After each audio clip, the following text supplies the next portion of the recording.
Welcome back to Godless Reads, the season finale, the show where different godless authors read their own stories. I'm Drew Stepek, owner of Godless.com and the Godless app, and I'm also a geriatric skate rap fuck. For this season finale, Kingston DeJonge reads her story, It Had to Happen. It Had to Happen is a story about a young woman who starts a career in the fashion industry, and she bites off more than she can chew. So it's kind of like a sexually assault-filled version of The Devil Wears Prada. Strangely enough, I used to want to get into the fashion industry, but they told me I was an old fucking skate rat and bitch. They also always made fun of the fact that I always had Cheeto dust all over my hands. As I said, this is the season 2 finale of Godless Reads. Thank everyone for watching, and thank everyone for fucking taking a shit in my face every week that we had it on. I really appreciate it. I seriously do. On that, details about season 3 are coming really soon, so stay tuned. I said in the comments of the last episode that I wanted someone to fill in for a host to see if they like doing it. So I'm not going to do that until season 3. But definitely keep your eyes open because I do want guest hosts for season 3. So one last time for season 2. Kick back, grab your drug of choice, and let Kingston DeJonge show you why it had to happen.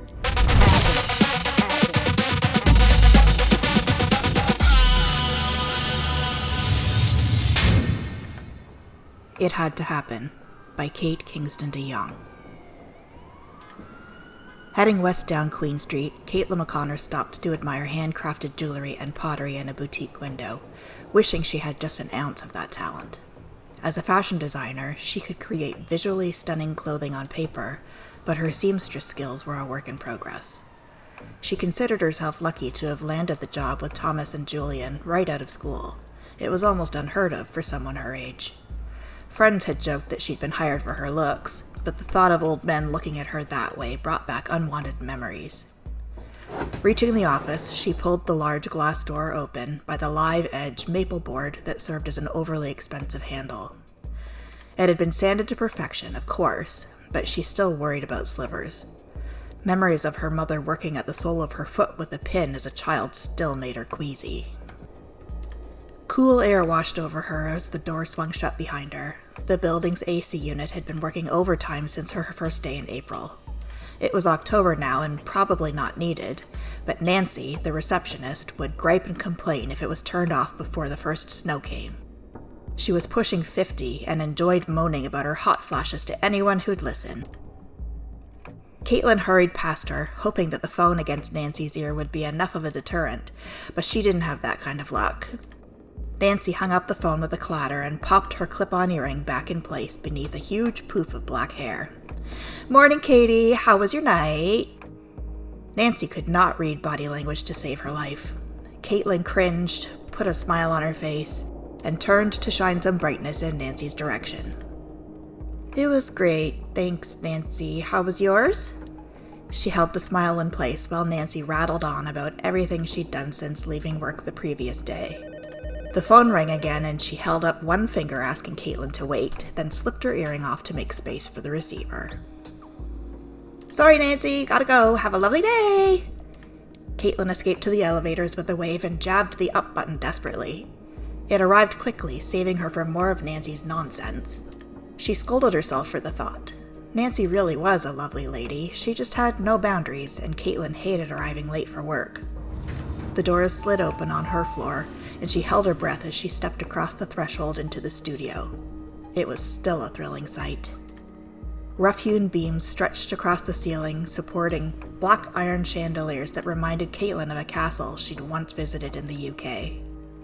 Ornate gowns designed by Justin himself perched in glass display boxes throughout the room, lit from above and below by recessed spotlights. More display cases were mounted to rough cement walls, housing Thomas's medieval weapons collection. He was a black belt in several martial arts first, fashion designer second. While Julian's garments were far more renowned on the runway, it was Thomas's money that paid for this studio and his stylish decor. Julian stood in the doorway to Thomas's office with a bolt of silvery lace under one arm and his ever-present leather-bound day planner open in his hand.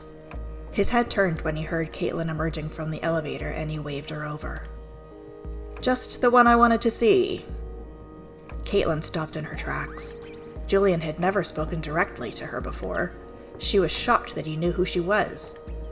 She looked over her shoulder self-consciously, assuming someone more important must be close on her heels, but the aisle was empty. She blinked like a deer caught in headlights. "Yes, you, come here, please."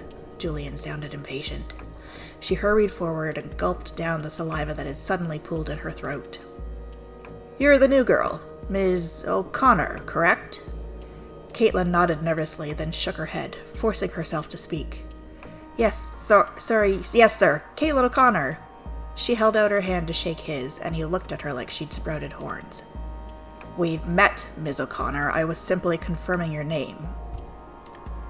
Kaitlin blushed and pulled her hand back, placing it in her pocket to hide the fist she was shaking at herself. "Of course. Sorry, Julian. What can I do for you?" He handed her a sticky yellow note with a phone number on it. "We have important clients coming in from Bangkok this afternoon. I'd like you to call this number and book the private room for 8 p.m. Order the firm's usual menu and plan to attend. Wear something revealing." Kaitlin balked at both Justin's words and the sneer he was giving her as he looked her up and down. "Pardon me?" Her face went cold. She must have misheard him. "No offense, dear. What you're wearing is fine for the office, but these clients expect perfection. You're needed for our presentation, and you're expected to dress the part." She weighed her next words carefully, unwilling to damage her reputation, but still unsure that she was understanding Julian's inference. Was he asking her to entertain his guests? She'd heard of these situations coming up in the entertainment industry, sometimes even in modeling, but she was just a designer, and a junior one at that. Why on earth would they need her at an important business dinner, if not for her young figure? Thomas, watching the exchange from behind his desk, spoke from across the room. "There will be a significant reward in it for you, if you can see past your scruples for one evening. You're a good designer, Ms. O'Connor, but we hired you for your assets." There was no mistaking his lingering glance at her breasts. She pulled her arm across her chest defensively, blocking his view with anger. How could this be? She'd been working in this studio for 3 months, and neither of her bosses had ever said more than hello in passing. Where was this coming from? Had there been office gossip? About what? She was single, but she didn't date. She was focused on developing her career, here, foregoing social advances to avoid distraction. She hadn't developed any enemies that she knew about. How could she? She was so far down the corporate ladder that she assumed most people thought she was still an intern. "Look, I'm serious about my career, and I presented a fantastic portfolio. When Cheryl interviewed me, she spoke at length about my talent and potential. She never said a word about my body." Kaitlin was mad. How dare they demand that she pimp herself out for them? "Oh, stop. You know how this industry works." "Apparently I don't." Thomas sighed and rose from his desk to join them, running his fingers through thick locks that never fell out of place. He was always so put together. Kaitlin had admired him as a modern fashion icon during her years at university, and was having difficulty removing him from the pedestal she'd placed him on. "Kaitlin, you need to understand. This is happening." Caitlin's jaw worked at choking down the words that she wanted to scream at them. There was no way in hell she was going to do this, even if it meant losing her job. Her beautiful, wonderful job. She could hear her mother's voice telling her to stay steady, breathe, think, don't walk out. Go to HR, report this, make them accountable. She pinched her lips together tightly and moved to push past Julian. He grabbed her arm hard enough to hurt her and held her in place. "We mean it, Mrs. O'Connor. This is happening." She glared at him but said nothing. Cheryl's office was just a few doors down from her own workspace. She could hold her tongue until then. Julian gave her bicep one hard squeeze and let her go. Good, she thought. I'll add physical assault to the report. She pulled away from him and forced herself not to run. She wouldn't give him the satisfaction. Around the corner, she kicked a blue bin the janitorial staff had left in her path and dropped her purse on her desk. Cheryl's door was open, and she wanted to speak with her before more staff arrived for the workday. She approached and knocked on the doorframe politely before stepping in and closing the door behind her. Cheryl was on the phone, and when she looked up to meet Kaitlin's eyes, she knew it was either Thomas or Julian on the other end. Damn them! Kaitlin, good morning, have a seat. Cheryl was smiling, but Kaitlin wasn't fooled. Her bosses had called down a warning. She sat on the edge of the offered seat, her back rigidly straight, head high. So, you're here to file a complaint? Cheryl had pulled her chair forward, elbows on her desk, fingers steepled together in an I'm listening pose. Her face was emotionless, though, as if she were listening to the same thing for the 100th time. I'm sorry, am I interrupting something? Cheryl smiled, but her eyes moved to her desk drawer. She sighed and pulled out a file, selected a sheet of paper, and passed it with a pen to Kaitlin. Just write down what happened, Kaitlin. Everything's going to be fine. What are you talking about? Kaitlin fumed. I'm not writing this down. I want to talk to you.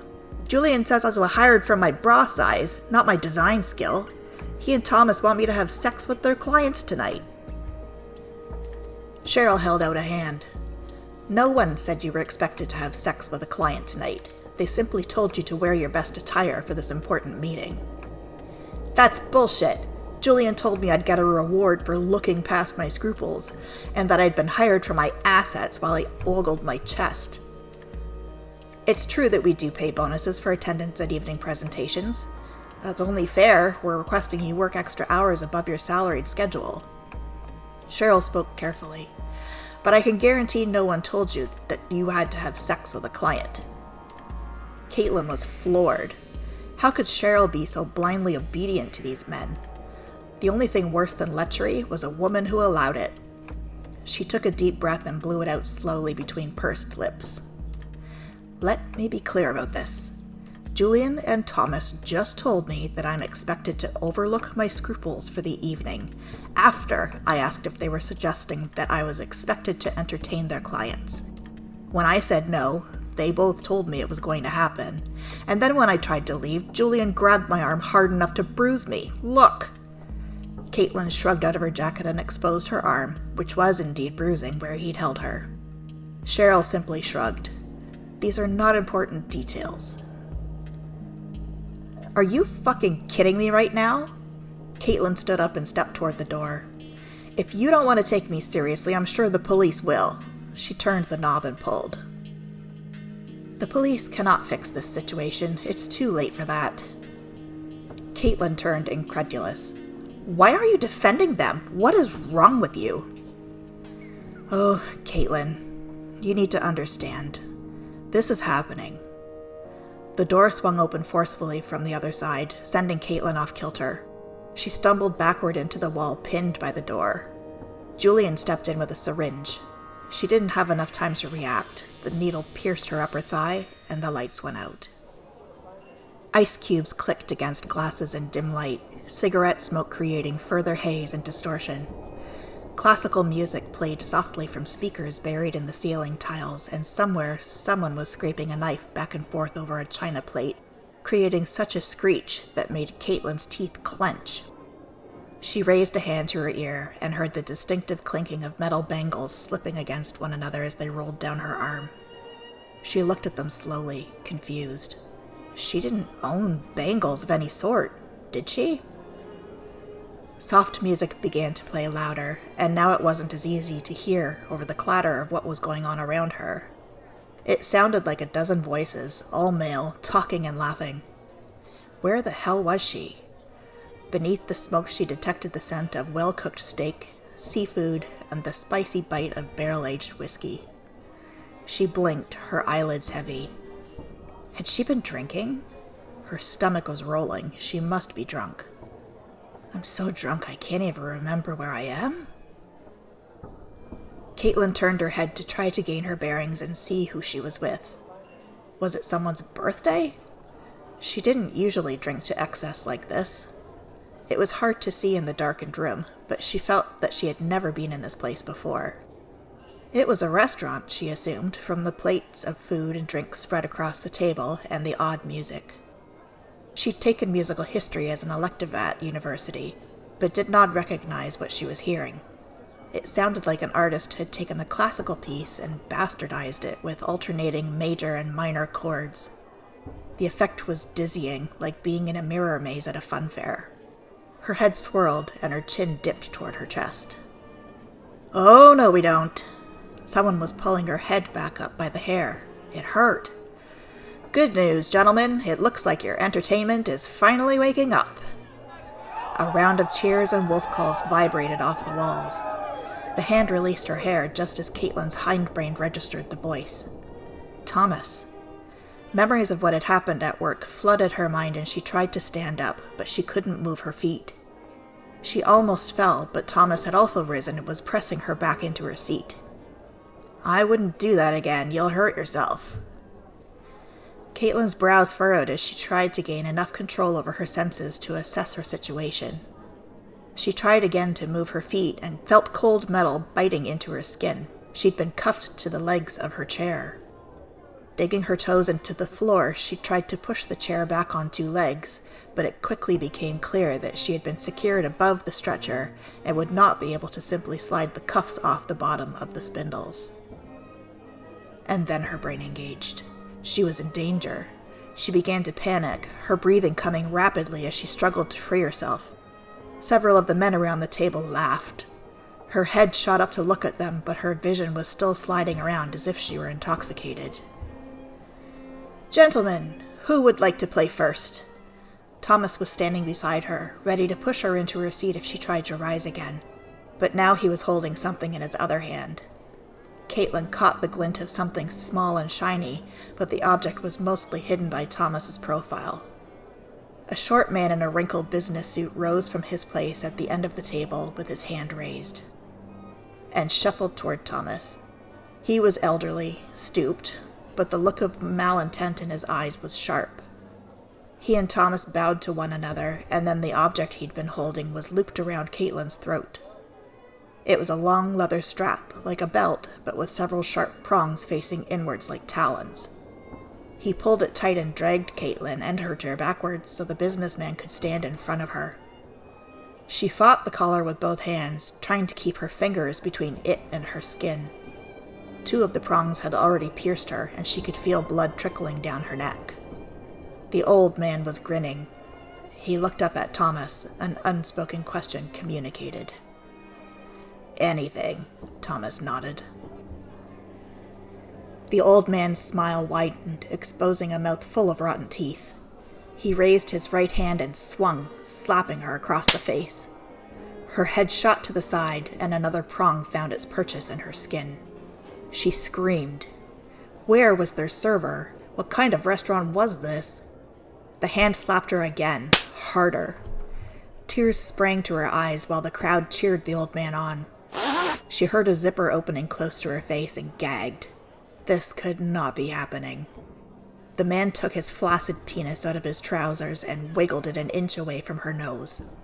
The smell was repulsive, a combination of some whore's leftovers and the sweat from a long flight. He danced it across her lips and she heaved.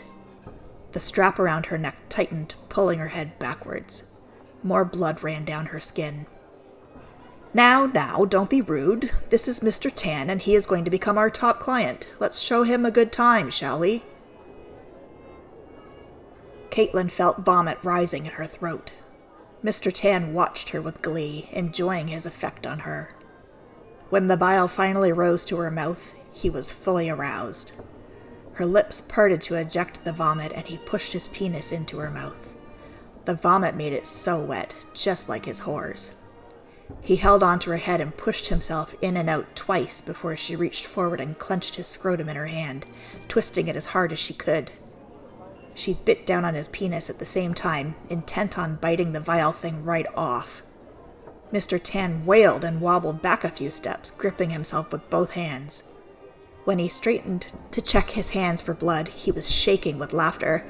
"Die!" he chuckled. "Good!" He was tucking his shirt back in and heading back to his seat, his smile wide. "You see, Kaitlin? I left your hands free for a reason. These fuckers like it when their whores fight back. Who's next, gentlemen?" She was spitting, using her fingers to try to remove the vomit that Mr. Tan's penis had forced back behind her teeth, not listening to Thomas. Her brain was split between disgust and terror. She didn't have time to process anything else. A younger man stood before her now, arms crossed over his chest. He pulled a lighter and pack of cigarettes out of his jacket and lit one up. He tucked the small box back into his pocket, but kept the lighter out.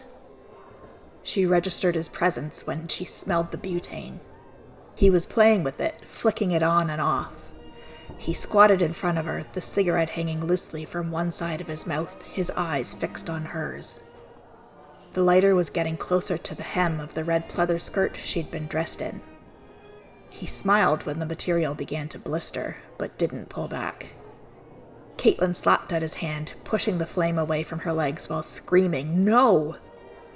He palmed the lighter, smiling reassuringly at her, then used the fist to punch her in the face. When her hands raised to her nose instinctively, he pulled the lighter back between her legs and burned more of the skirt away. Kaitlin struggled, trying to block him with one hand while the other held her nose, but he just lifted the flame to her hand whenever it came near. Every time she pulled it away from the heat, he went back to his task. He had melted a 2-inch slit into the skirt when Kaitlin realized Thomas had let go of the strap around her neck. She lunged forward, cracking her forehead against the young man's nose. He fell backwards, hitting his head against the edge of the table before crumpling to the floor, unconscious. "Oh, good show, darling, good show," Thomas crowed like he was cheering for the home team. Kaitlin was awake enough now to understand her situation. She was going to have to fight these men if she wanted to survive the night with her faculties intact. It's what they wanted. This was more perverse than anything she'd ever read about or seen on the internet. But if they wanted an angry cat, she had more than enough pent-up rage to satisfy their needs. Her grandfather had seen to that on their special sleepovers when she was a child. She inhaled sharply, tears welling in her eyes once more. She hadn't thought about that in so long, not since she'd finished her therapy sessions in high school. They'd said she had fully processed her abuse, but the rage in her belly now overshadowed her fear. "Bring it on, you disgusting old dicks, I'll kill every one of you." Behind her, Thomas moaned with pleasure. "Oh yes, baby girl, find that rage. They can do whatever they want to you, but you can do worse to them. That's the game." Something in Kaitlin clicked, and she felt her mouth curling up in a smirk. Her eyes moved across every face in the room, one at a time, until she found her next playmate. Another older man, this one heavier than the last. She could hear him breathing loudly from where she sat. "Him." Thomas invited the man to take his turn, and he tried to decline. Mr. Tan said something to him in Thai, and after another moment's hesitation, the old man stood. Kaitlin licked her lips, smearing the blood flowing from her nose. It tasted like salty copper and strength. Thomas replaced the strap around her neck and pulled it tight, snapping her head back. The old man waddled closer, fidgeting with his belt buckle.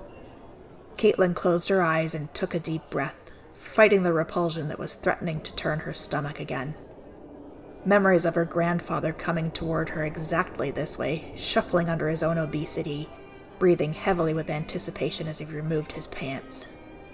When she opened her eyes, the man was standing before her, pantless, holding his erection in one hand and his underwear in the other. They were stained white briefs with a frayed elastic waistband. She could smell them over the metallic blood that was drying in her nostrils. The look in his eyes was neither lustful nor sadistic. It was somewhere between dense and vacant, like someone who was either stupid or heavily medicated. His mouth hung slack, a small dribble of saliva spilling out of one corner. Kaitlin wanted to shout at him to get on with it, but the other men were starting to whisper and chuckle, momentarily distracting her. The imbecile before her turned to look at them, grinned, and held his arms aloft as if he'd just won a race. They erupted into applause and cheers, shouting what Kaitlin could only assume was encouragement. Was he their token idiot? Suddenly he was on her, straddling her legs and sitting in her lap so that she couldn't move. He slipped his dirty underwear over her head and pulled them down over her face, holding them tightly against her mouth so that she had to breathe through them. She screamed and bucked under his weight, thrown by his unanticipated move. She hadn't thought he would be able to move so quickly and had let her guard down. She pushed at him with her hands, unable to see what he was doing. He grabbed both of her wrists and held them together with one meaty hand. He was a lot stronger than he looked, too. She felt his weight shift, his hand fumbling under his belly rolls for his penis. When he found it, he pulled on it, jerking it hard.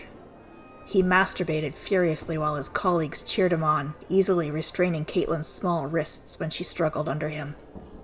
With one final tug, he stood and pulled his underwear off her face and thrust into her mouth, ejaculate jetting down the back of her throat.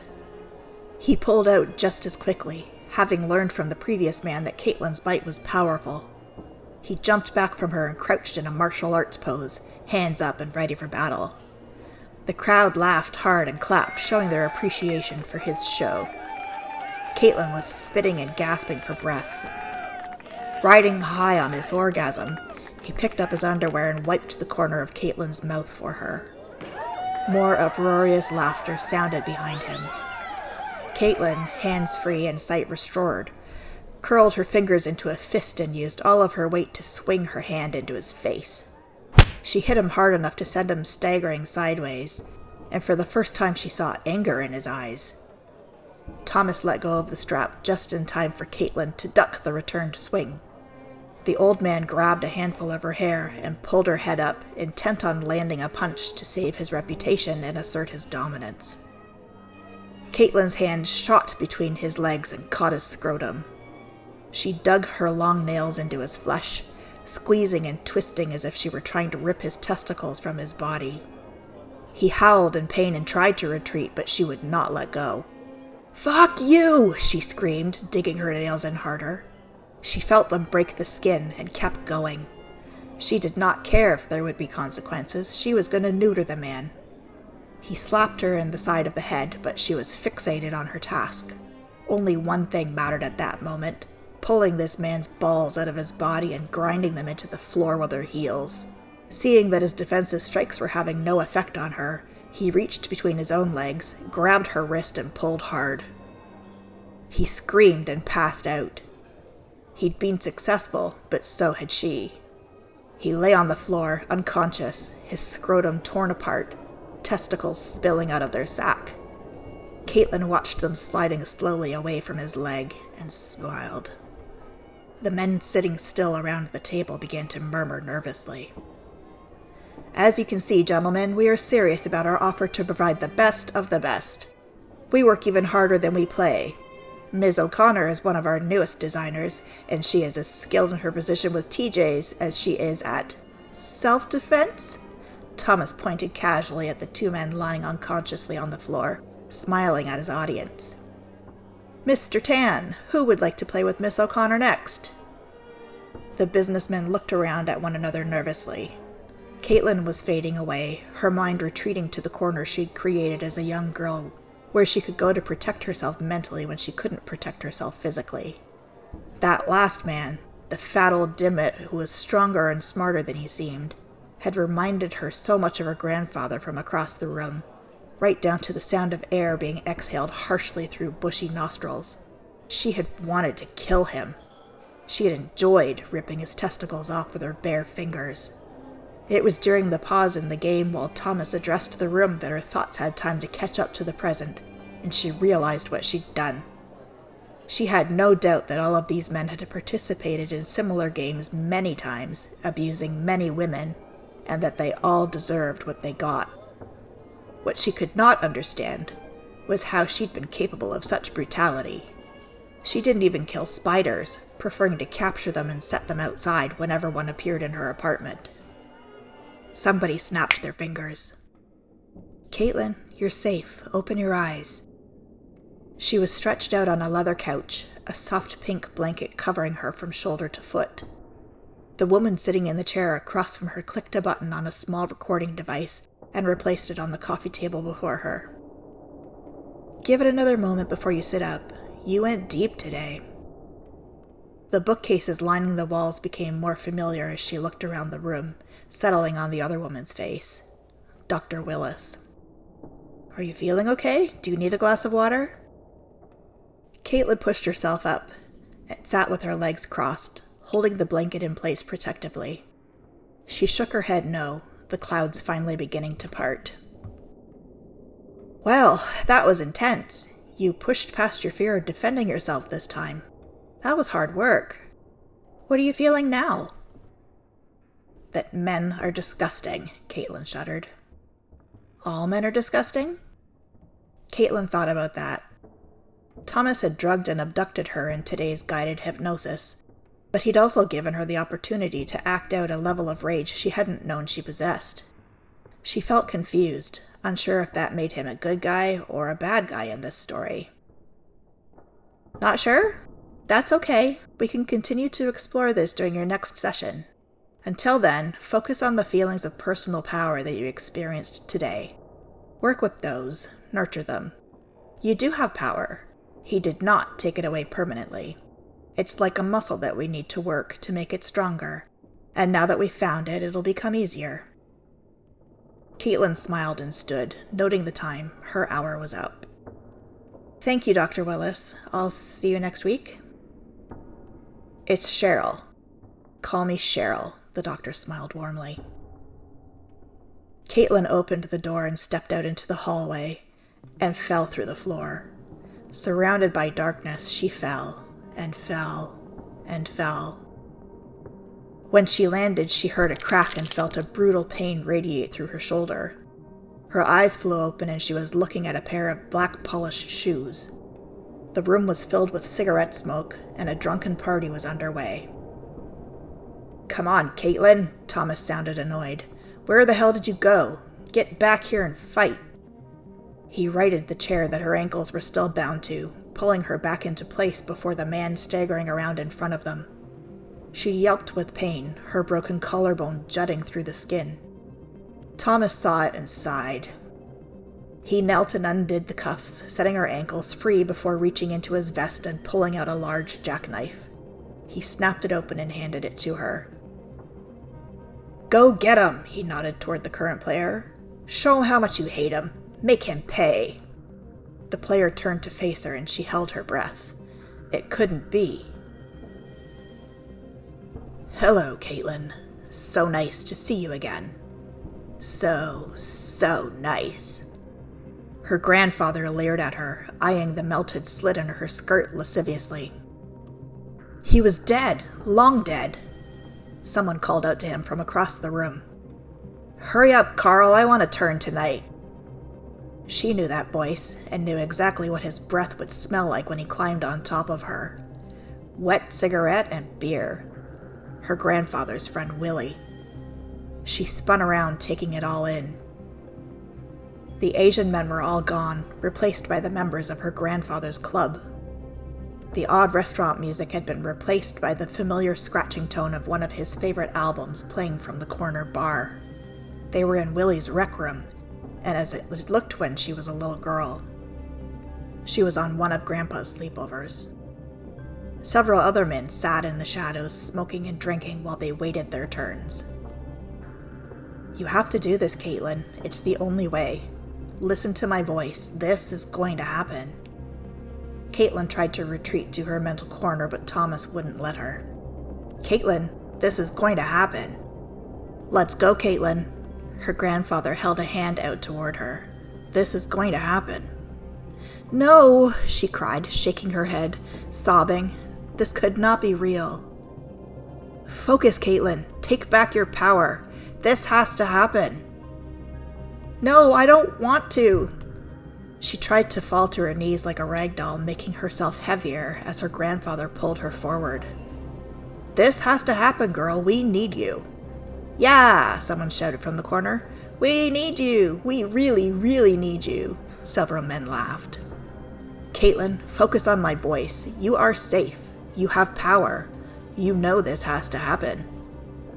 She remembered the jackknife and swung it at her grandfather's leg, severing the tendon in his ankle. He swore and fell forward, letting her go to hold his leg. He swore in Thai. Kaitlin ignored his words and jumped on him, driving the knife into his side, his chest, his face, whatever she could reach. He raised his hands to block her and she stabbed them too.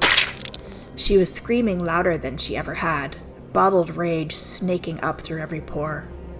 Blood was splashing across her body and hands were working to pull her off of her grandfather, who was lying motionless under her. Spittle hung from Caitlin's mouth as she continued to scream and struggle against those attempting to restrain her, her collarbone jutting further through her skin with each twist of her torso. She managed to pull her knife hand free and drove it down between her grandfather's legs, spearing his genitals. The corpse did not react. Kaitlin let the knife go, leaving it buried where it stood, and allowed the others to pull her away from her grandfather. Men were shouting now, the laughter long gone. Thomas knelt beside her and put an arm around her shoulder. "Good girl. This had to happen. I'm going to bring you back now. Focus on my voice while I count back from 10 to 1. When you wake up, you will feel refreshed and powerful." Kaitlin blinked at the Asian man bleeding out on the floor in front of her and heard sirens wailing in the distance. 10, 9, 8, 7. 10, 9, 8, 7.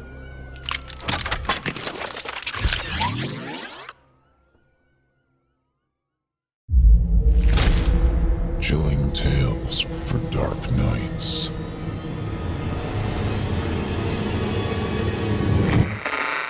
Want to make sure you never miss a Chilling Tales for Dark Nights video again? Be sure to subscribe and hit that bell to turn on notifications.